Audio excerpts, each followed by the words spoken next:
Halo pemirsa GPR TV dari Sabang sampai Merauke, dari Miangas hingga Pulau Rote. Bertemu lagi bersama saya Bilki Sabila dalam program Kominfo Newsroom.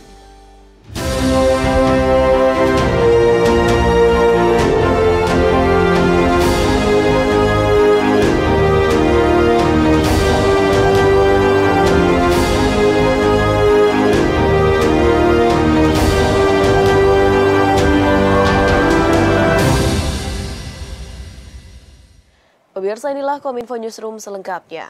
Usai melakukan lawatan ke sejumlah negara di benua Afrika, Presiden Joko Widodo kembali ke tanah air dan melanjutkan kunjungan kerja ke Provinsi Sumatera Utara.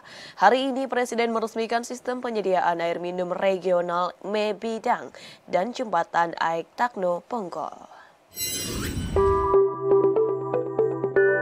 Pemerintah melalui Kementerian Pekerjaan Umum dan Perumahan Rakyat terus berupaya meningkatkan akses air minum aman bagi seluruh masyarakat Indonesia melalui peningkatan jaringan layanan air bersih perpipaan sistem penyediaan air minum.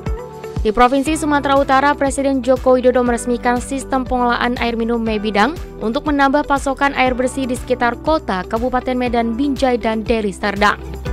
Presiden mengatakan pembangunan SPAM Mebidang tersebut merupakan kerjasama antara pemerintah pusat, provinsi, dan kabupaten kota dengan total anggaran mencapai 948 miliar rupiah. Menurutnya, jika kerjasama antara pemerintah pusat hingga ke kabupaten kota berjalan baik, maka pembangunan di Indonesia akan semakin cepat. Dan ini memiliki kapasitas 1.100 liter per detik, ini juga sangat besar sekali. Sehingga saya minta pada gubernur, bupati, dan wali kota agar menindaklanjuti sambungan-sambungan ke rumah tangga.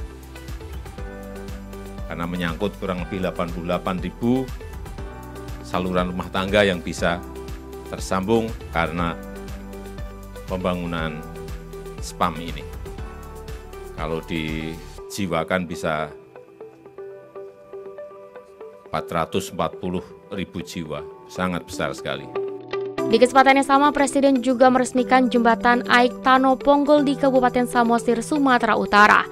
Proyek jembatan yang dibangun untuk mendukung pengembangan Danau Toba ini menelan biaya senilai 157 miliar rupiah. Berdasarkan keterangan dari laman resmi Kementerian PUPR, jembatan Aek Takno Ponggol dengan panjang 294 meter terbagi menjadi jembatan utama dan jembatan pendekat. Pengembangan Danau Toba sebagai kawasan strategis pariwisata nasional prioritas atau destinasi pariwisata super prioritas sesuai dengan visi Presiden Joko Widodo melalui Peraturan Presiden Nomor 3 Tahun 2016. Selain Danau Toba, kawasan strategis pariwisata nasional prioritas yang ditetapkan yakni Borobudur di Magelang, Jawa Tengah, Mandalika di Nusa Tenggara Barat, dan Labuan Bajo di Nusa Tenggara Timur atau 10 Bali Baru. Dalam kesempatan yang baik ini dan dengan mengucap Bismillahirrahmanirrahim, pada siang hari ini saya resmikan sistem penyediaan air minum regional Mebidang, Medan, Binjai, Deli Serdang di Kota Binjai dan jembatan Aek Takno Ponggol di Kabupaten Samosir. Presiden Joko Widodo menyatakan Indonesia masih mengkaji rencana keikutsertaan Indonesia untuk menjadi anggota BRICS. Namun Presiden Joko Widodo menyatakan tidak ingin Indonesia tergesa-gesa untuk bergabung menjadi anggota BRICS. Presiden Joko Widodo pada kanal YouTube Sekretariat Presiden menyebutkan keikutsertaan Indonesia pada perkumpulan negara-negara berkembang utama dunia atau BRICS hingga saat ini masih dalam kajian dan menghitung berbagai pertimbangan. Presiden Joko Widodo menekankan tidak ingin Indonesia terburu-buru bergabung dengan BRICS. Pengkajian Indonesia masuk dalam BRICS ditandai dengan belum diajukannya Expression of Interest yang merupakan salah satu syarat untuk dapat bergabung dengan BRICS. Walau begitu, Presiden Joko Widodo menegaskan bahwa hubungan diplomatik Indonesia dengan para anggota BRICS terjalin dengan sangat baik, utamanya dalam bidang ekonomi. Untuk menjadi anggota baru dari BRICS, suatu negara harus menyampaikan surat Expression of Interest. Semua harus menyampaikan surat itu. Dan sampai saat ini memang Indonesia belum menyampaikan surat tersebut. Karena kita ingin mengkaji terlebih dahulu, mengkalkulasi terlebih dahulu, kita tidak ingin tergesa-gesa, dan juga hubungan kita dengan 5 anggota BRICS juga sangat baik dan terutama di bidang ekonomi. BRICS merupakan perkumpulan negara-negara berkembang utama dunia beranggotakan Brazil, Rusia, India, China, dan South Afrika yang fokus pada kerjasama ekonomi, peningkatan perdagangan, dan pembangunan multilateral. Tahun ini BRICS melakukan konferensi tingkat tinggi ke-15 yang digelar di Republik Afrika Selatan. Presiden Joko Widodo turut hadir dalam KTT tersebut dan menyuarakan kerjasama negara berkembang harus diperkuat, setara dan inklusif, serta Presiden Joko Widodo menilai BRICS mampu menjadi bagian terdepan untuk memperjuangkan keadilan pembangunan dan mereformasi tata kelola dunia yang lebih adil. Dalam pertemuan yang dilaksanakan selama 3 hari tersebut, pembahasan BRICS didominasi untuk memperluas negara anggota BRICS dan sesuai dengan keputusan BRICS akan menambah 6 anggota baru yang akan bergabung pada 1 Januari 2024 mendatang, yakni Republik Argentina, Republik Arab Mesir, Republik Demokratik Federal Ethiopia, Republik Islam Iran, Kerajaan Arab Saudi, dan Emirat Arab.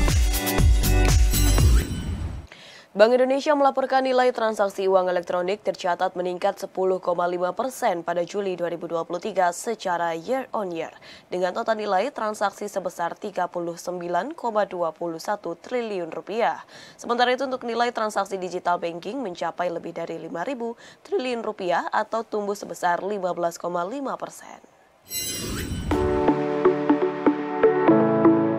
Bank Indonesia mencatat nilai transaksi uang elektronik meningkat 10,5% pada Juli 2023 secara year on year, sehingga mencapai 39,21 triliun rupiah. Sementara itu nilai transaksi digital banking tercatat mencapai 5.035,37 triliun rupiah atau tumbuh sebesar 15,5%. Gubernur Bank Indonesia Peri mengatakan, nominal transaksi KRIS terus menunjukkan pertumbuhan sebesar 84,5% year on year, sehingga mencapai 18,1 triliun rupiah dengan jumlah pengguna 38,24 juta dan jumlah merchant 27,51 juta yang sebagian besar merupakan UMKM. Bank Indonesia terus mendorong akselerasi digitalisasi sistem pembayaran dan perluasan kerjasama sistem pembayaran antar negara untuk mendorong inklusi ekonomi keuangan serta perluasan ekonomi dan keuangan digital. Sementara itu nilai transaksi pembayaran menggunakan kartu ATM, kartu debit, kartu kredit mencapai 707,90 triliun rupiah atau turun sebesar 4,26% year on year. Dari sisi pengelolaan uang rupiah, jumlah uang kartal yang diedarkan pada bulan Juli 2023 meningkat 4,14% year on year, sehingga menjadi 951,13 triliun rupiah. Bank Indonesia terus memastikan ketersediaan uang rupiah dengan kualitas yang terjaga di seluruh wilayah NKRI melalui program pengedaran uang rupiah ke daerah 3T, terluar, terdepan, terpencil, serta melalui kegiatan kas keliling, kas titipan, dan ekspedisi rupiah berdaulat.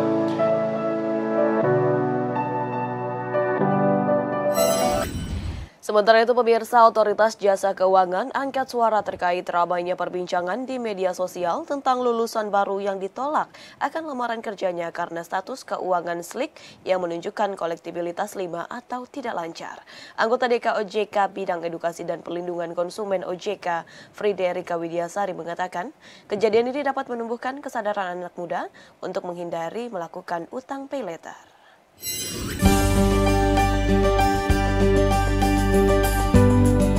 Ramai perbincangan di media sosial dengan informasi bahwa pelamar kerja yang baru lulus kuliah atau fresh graduate tidak lolos karena skor Sistem Layanan Informasi Keuangan SLIK atau BI checking buruk.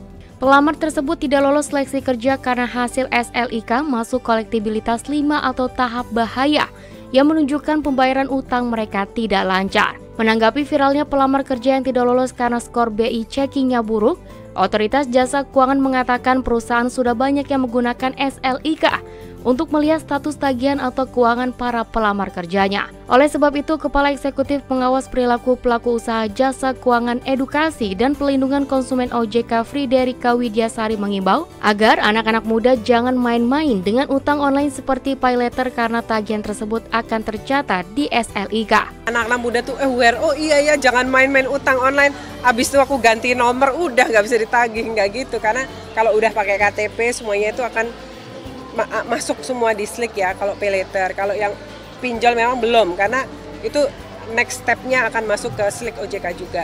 Anggota OJK Kiki mengatakan banyak mendapat cerita bahwa anak muda yang baru lulus kuliah mencoba menggunakan paylater untuk membeli barang konsumtif. Ia kembali mengimbau untuk para pelamar kerja sebaiknya melakukan pengecekan terlebih dahulu saat ingin melamar kerja. Baik itu pelamar kerja baru lulus kuliah dan yang berpindah dari tempat kerja satu ke tempat lainnya. Banyak dengar cerita-cerita dari temen atau apa, anaknya tuh sambil nunggu wisuda iseng-iseng ngajuin beli tab gitu pakai paylater, terus akhirnya dari utangnya berapa jadi berkembang banyak, akhirnya mau cari kerja malah susah dan lainnya. Jadi itu sih biar anak muda tuh paham, mereka tuh sudah bertanggung jawab atas performa keuangannya, catatan keuangannya itu sangat penting buat masa depannya. Pemirsa, kami akan kembali dengan informasi lainnya, tetaplah bersama kami dalam Kominfo Newsroom.